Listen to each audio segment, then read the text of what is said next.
Hi ಎಲ್ರಿಗೂ ನಮಸ್ಕಾರ. Welcome back to Mansa's kitchen. ನೀವಿನ್ನೂ ನನ್ನ ಯೂಟ್ಯೂಬ್ ಚಾನಲ್ಗೆ ಸಬ್ಸ್ಕ್ರೈಬ್ ಮಾಡಿಲ್ಲ ಅಂದರೆ ಬೇಗ ಸಬ್ಸ್ಕ್ರೈಬ್ ಮಾಡಿ, ಹಾಗೆ ಪಕ್ಕದಲ್ಲಿರೋ ಬೆಲ್ ಐಕಾನ್ನ ಕ್ಲಿಕ್ ಮಾಡಿ. ನಾನು ಇವತ್ತಿನ ವಿಡಿಯೋದಲ್ಲಿ ಗೋಧಿ ದೋಸೆ ಮಾಡೋದು ಹೇಗೆ ಅಂತ ತೋರಿಸ್ಕೊಡ್ತೀನಿ. ಬನ್ನಿ ಹೇಗೆ ಮಾಡೋದು ನೋಡೋಣ. ಗೋಧಿ ದೋಸೆ ಮಾಡೋದಕ್ಕೆ ಬೇಕಾಗಿರೋ ಇಂಗ್ರೀಡಿಯೆಂಟ್ಸ್ ಏನೇನೆಂದರೆ, ನಾನಿಲ್ಲಿ ಗೋಧಿ ಹಿಟ್ಟು ತೊಗೊಂಡಿದ್ದೀನಿ, 2.5 ಕಪ್ ಅಷ್ಟು ತೊಗೊಂಡಿದ್ದೀನಿ.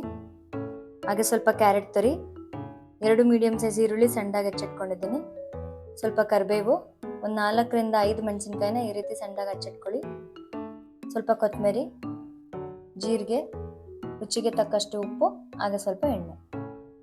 ಬನ್ನಿ ಗೋಧಿ ದೋಸೆ ಮಾಡೋದು ಹೇಗೆ ಅಂತ ತೋರಿಸ್ಕೊಡ್ತೀನಿ. ನಾನಿಲ್ಲಿ ಒಂದು ಬೌಲ್ ತೊಗೊಂಡಿದ್ದೀನಿ.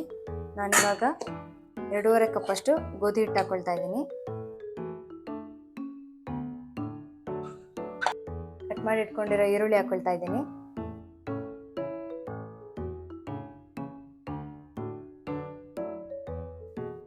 ತುರಿದಿಟ್ಕೊಂಡಿರೋ ಕ್ಯಾರೆಟ್ ತುರಿ, ಹಾಗೆ ಕರಿಬೇವು, ಮೆಣಸಿನ್ಕಾಯಿ, ಕೊತ್ತಂಬರಿ ಎಲ್ಲವನ್ನು ಹಾಕೊಳ್ತಾ ಇದ್ದೀನಿ.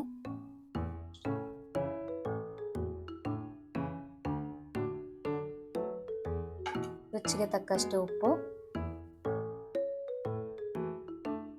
ಹಾಗೆ 1 ಟೇಬಲ್ ಸ್ಪೂನ್ ಜೀರಿಗೆ. ಇದಿಷ್ಟು ಹಾಕಿ ನಾನು ಒಂದ್ಸತಿ ಈ ರೀತಿ ಕೈಯಲ್ಲೇ ಮಿಕ್ಸ್ ಮಾಡ್ಕೊಳ್ತೀನಿ. ಫಸ್ಟು ನೀವು ಪ್ಲೇನ್ ಗೋಧಿ ದೋಸೆ ಮಾಡ್ಕೊಂಡು ತಿನ್ನೋದಕ್ಕಿಂತ ಈ ರೀತಿ ಮಾಡ್ಕೊಂಡು ತಿಂದರೆ ತುಂಬಾ ರುಚಿಯಾಗಿರುತ್ತೆ. ಈ ರೀತಿ ಫಸ್ಟ್ ಕೈಯಲ್ಲಿ ಕ್ಲೀನಾಗಿ ಮಿಕ್ಸ್ ಮಾಡಿಕೊಂಡು ನಾನಿವಾಗ ಇದಕ್ಕೆ ವಾಟರ್ ಆ್ಯಡ್ ಮಾಡ್ಕೊಳ್ತೀನಿ.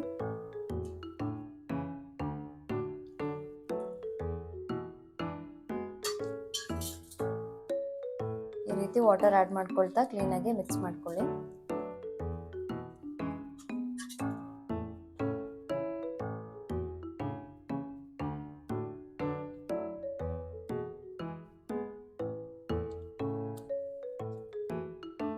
ಕೈಯಲ್ಲಿ ಮಿಕ್ಸ್ ಮಾಡೋದ್ರಿಂದ ಯಾವುದೇ ರೀತಿ ಗಂಟು ಬೀಳೋದಿಲ್ಲ. ಗೋಧಿ ಹಿಟ್ಟೆಲ್ಲ ಕ್ಲೀನಾಗಿ ಮಿಕ್ಸ್ ಆಗಿರುತ್ತೆ.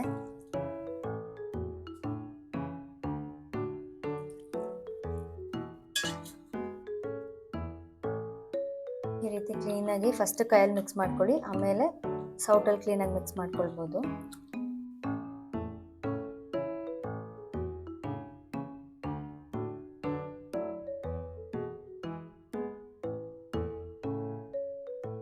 ನಾನಿವಾಗ ಇದಕ್ಕೆ ಇನ್ನು ಸ್ವಲ್ಪ ನೀರು ಆ್ಯಡ್ ಮಾಡಿಕೊಂಡು ನಾನು ಸೌಟಲ್ಲಿ ಮಿಕ್ಸ್ ಮಾಡ್ಕೊಳ್ತೀನಿ.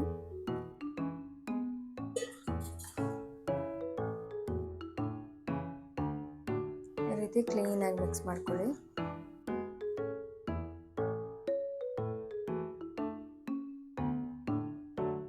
ನಿಮ್ಗೆ ಗೊತ್ತಾಗುತ್ತೆ ಕನ್ಸಿಸ್ಟೆನ್ಸಿ ದೋಸೆ ಹಿಟ್ಟಿನ ಹದದಲ್ಲಿ ಬರಲಿ, ಈ ರೀತಿ ಬರಲಿ. ಈ ರೀತಿ ಕ್ಲೀನಾಗಿ ಮಿಕ್ಸ್ ಆದ ನಂತರ ಇದನ್ನು ಒಂದು 10 ನಿಮಿಷ ಹಾಗೆ ಬಿಡೋಣ. ಆಮೇಲೆ ನಾನು ನಿಮ್ಗೆ ದೋಸೆ ಹಾಕೋದು ತೋರಿಸ್ಕೊಡ್ತೀನಿ. ಇವಾಗ ಇದು ಒಂದು 10 ನಿಮಿಷ ಆಗಿದೆ. ನಾನು ನಿಮಗೆ ಇದು ಇವಾಗ ಕ್ಲೀನಾಗಿ ಎಲ್ಲ ನೆನ್ಕೊಂಡಿದ್ದೆ. ನಾನಿವಾಗ ನಿಮಗೆ ದೋಸೆ ಹಾಕೋದು ಹೇಳ್ಕೊಡ್ತೀನಿ. ಬನ್ನಿ ನೋಡೋಣ ಹೇಗೆ ಮಾಡೋದಂತ. ನಾನು ಇವಾಗ ಇಲ್ಲಿ ತವ ಇಟ್ಕೊಂಡಿದ್ದೀನಿ. ತವ ಕೂಡ ಬಿಸಿ ಆಗಿದೆ. ನಾನಿವಾಗ ನಿಮಗೆ ದೋಸೆ ಹಾಕೋದು ತೋರಿಸ್ಕೊಡ್ತೀನಿ. ಇದನ್ನು ಜಾಸ್ತಿ ಈ ಥರ ಇದು ಮಾಡೋಕ್ಕೆ ಹೋಗ್ಬೇಡಿ. ಜಸ್ಟ್ ಹಾಕಿದ ತಕ್ಷಣ ಹಾಗೆ ಇದು ಮಾಡಿ ಈ ರೀತಿ.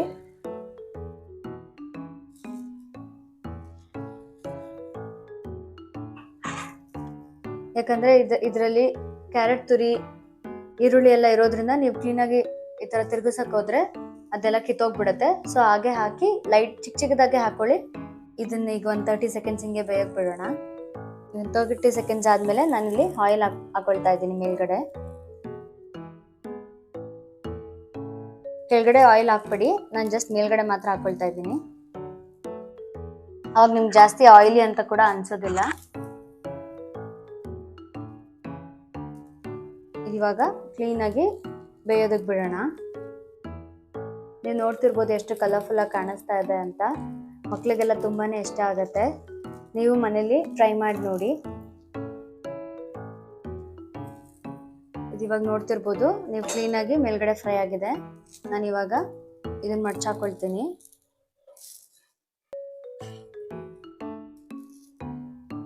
ಏನು ಕಿತ್ತೋಗೋದಿಲ್ಲ, ತುಂಬ ಈಸಿಯಾಗೇ ಬರುತ್ತೆ.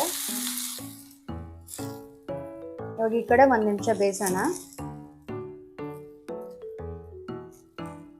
ಇದು ಇನ್ಸ್ಟೆಂಟ್ ದೋಸೆ ಥರ ತುಂಬ ಬೇಗನೆ ಆಗೋಗುತ್ತೆ. ಒಂದು 5-10 ನಿಮಿಷದಲ್ಲೇ ನೀವು ದೋಸೆ ರೆಡಿ ಮಾಡಿ ಇಟ್ಕೊಂಡ್ಬಿಡ್ಬೋದು. ಆ್ಯಂಡ್ ಇದು ಹೆಲ್ದಿ ಕೂಡ. ಗೋಧಿ ದೋಸೆ ತುಂಬಾ ಒಳ್ಳೆಯದು. ಇದು ಇವಾಗ 1 ನಿಮಿಷ ಆಗಿದೆ. ಇವಾಗ ಕ್ಲೀನಾಗಿ ಫ್ರೈ ಆಗಿರುತ್ತೆ. ನೋಡ್ತಿರ್ಬೋದು ಎಷ್ಟು ಕ್ಲೀನಾಗಿ ಫ್ರೈ ಆಗಿದೆ ಅಂತ. ನಾನು ಇವಾಗ ಇದನ್ನು ಒಂದು ಪ್ಲೇಟಿಗೆ ಸರ್ವ್ ಮಾಡ್ಕೊಳ್ತೀನಿ.